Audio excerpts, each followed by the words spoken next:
Hello friends, welcome to my channel Ophthalmology Academy.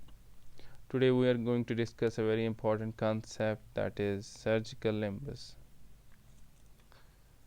A very important concept in ophthalmological surgeries. It's actually a 1.5 to 2 millimeter wide circumcorneal transitional zone between the cornea on anterior side and the sclera on the posterior side. It needs a fair bit of demonstration. Hopefully you will get an idea with the diagrams and illustrations. This is the illustration showing this gray hole is the cornea, and these three, this dark, this violet, then this light blue and yellow, are the three landmarks of the surgical limbus.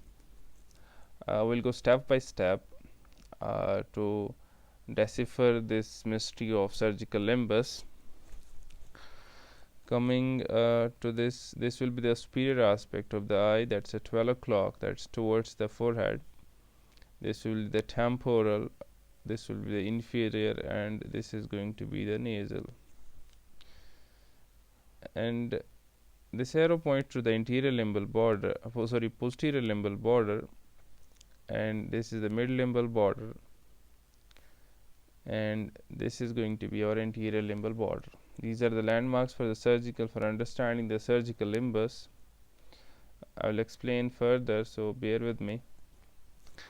Then this anterior limbal border is actually the interior boundary. It's the anterior margin of the surgical limbus, and it is delineated by the insertion of the conjunctiva and tenons into the cornea. This is our eye model as a whole, but we are more concerned with the limbus, that is this part. So if we draw this part in a magnified way, we are going to get this. We'll illustrate here. This is very important, so have your attention. This is cornea, this is sclera, and this is the iris. A few points to note here is this is our ciliary body, this is the trabecular meshwork, this is mesh zigzag reddish which I have drawn is the trabecular meshwork, where this black circle illustrates it actually denotes the Schellem's canal. A Schellem's canal is present in the posterior part of the trabecular meshwork. Again, coming to this thin line represents the tenons, and this violet denotes the conjunctiva. They are actually adherent to this sclera, but for illustration purposes I have dissected them out. Now see, this is going to be our anterior limbal border. Anterior limbal border where the tenons and conjunctiva are attaching. Then this is our mid limbal border. This mid limbal border is nothing but it is actually the junction of this blue zone and the white zone. Okay, this is the mid limbal. It's a junction of blue and white zone, and it is a very important surgical landmark, as we shall see in this video. It overlies the termination of the Descemet's membrane. Then posterior limbal border is 1 millimeter posterior to the mid limbal border. It overlies the scleral spur.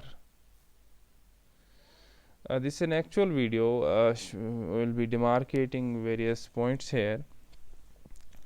You can see this area. This is the blue zone, and this is the white zone. Let me draw them in the proper colors.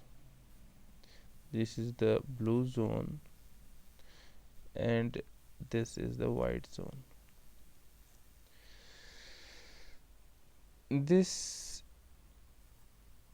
anterior margin, the blue zone will be the anterior limbal border. This margin between the blue and white is our mid limbal border. Okay, and this 1 millimeter posterior to the mid limbal border is a posterior limbal border.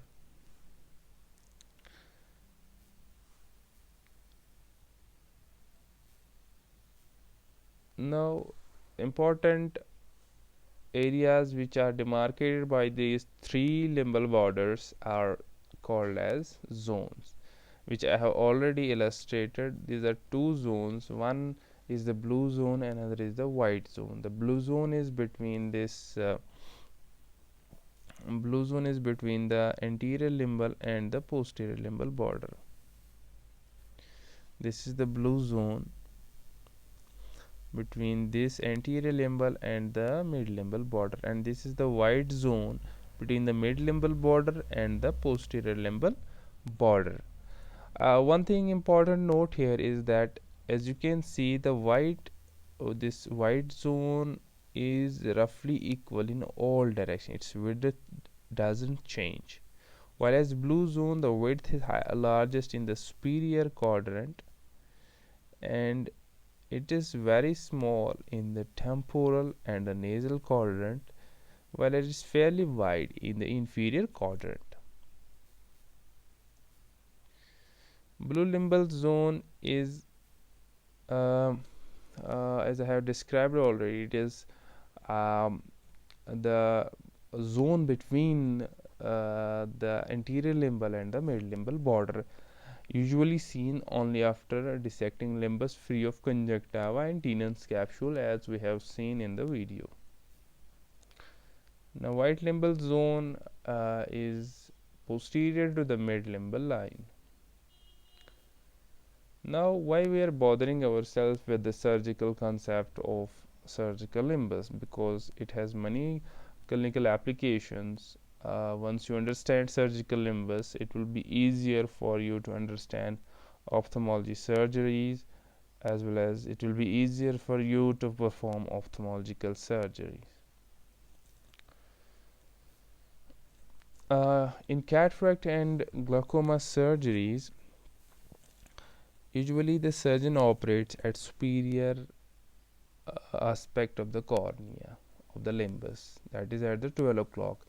The reason for this is because, as we have seen, the blue zone is widest in the superior quadrant, so we get more of the space. That is here we have more of the space to place our incisions, to do surgical manipulation, and we have more well delineated surgical landmarks superiorly.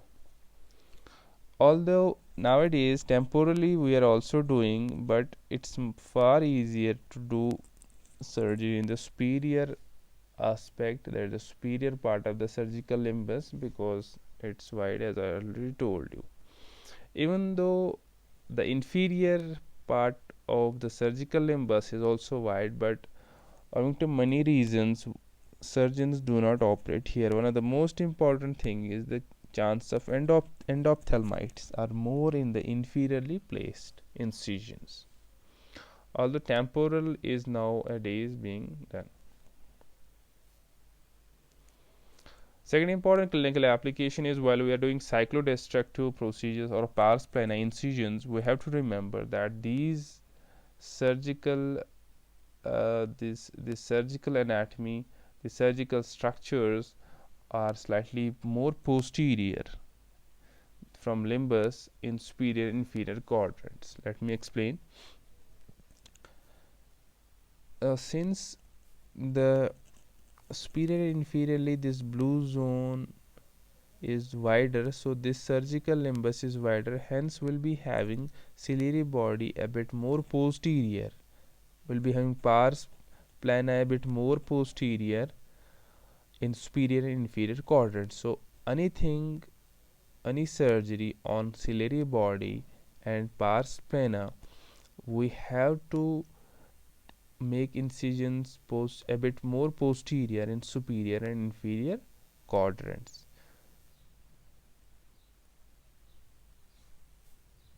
like in cyclophotocoagulation, we place our we have to ablate this, we have to photocoagulate this ciliary body.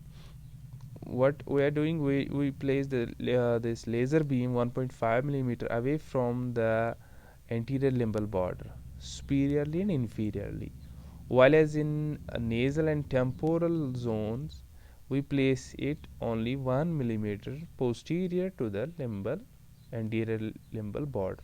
So superior and inferiorly we have to place more posterior in view of the wider surgical limbus. Hope you get the idea. Third important application is in performing the glaucoma filtration surgeries, like when we are doing trabeculotomy ab externo, that is the trabeculotomy which is done from external. There is another trabeculotomy which is trabeculotomy ab interno, in which we do trabeculotomy from inside. In trabeculotomy ab externo, a radial scratch incision is placed along the mid-limbal border to reveal the Schellem's canal. Let me explain this.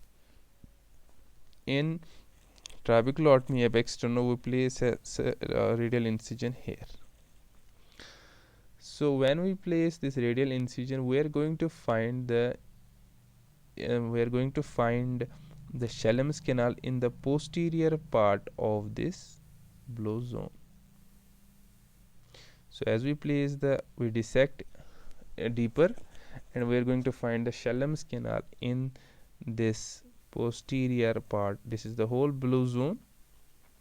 We are going to find it in the posterior part of the blue zone. This is a very important landmark. And second is when we are performing a trabeculectomy, it's important again to differentiate various surgical landmarks of surgical limbus. In trabeculectomy, we place our incision here, that is after lifting the partial scleral flap, we incise here and we dissect deeper. As we dissect deeper, we are going to enter the AC. This is our AC, anterior chamber. We are going to enter interior chamber just in front of the trabecular meshwork. This is the trabecular meshwork we are entering, and then another incision is placed, the deeper incision is placed here, and this whole block is excised. What happens by excising it is that this trabecular meshwork is excised along with it. So the aqueous has a direct route of outflow from the AC via the sclerotomy to the subconjunctival space, so the intraocular pressure is reduced. This is an important indication of getting knowledge about this surgical limbus. Thank you for watching. Do like and subscribe for more interesting ophthalmological videos.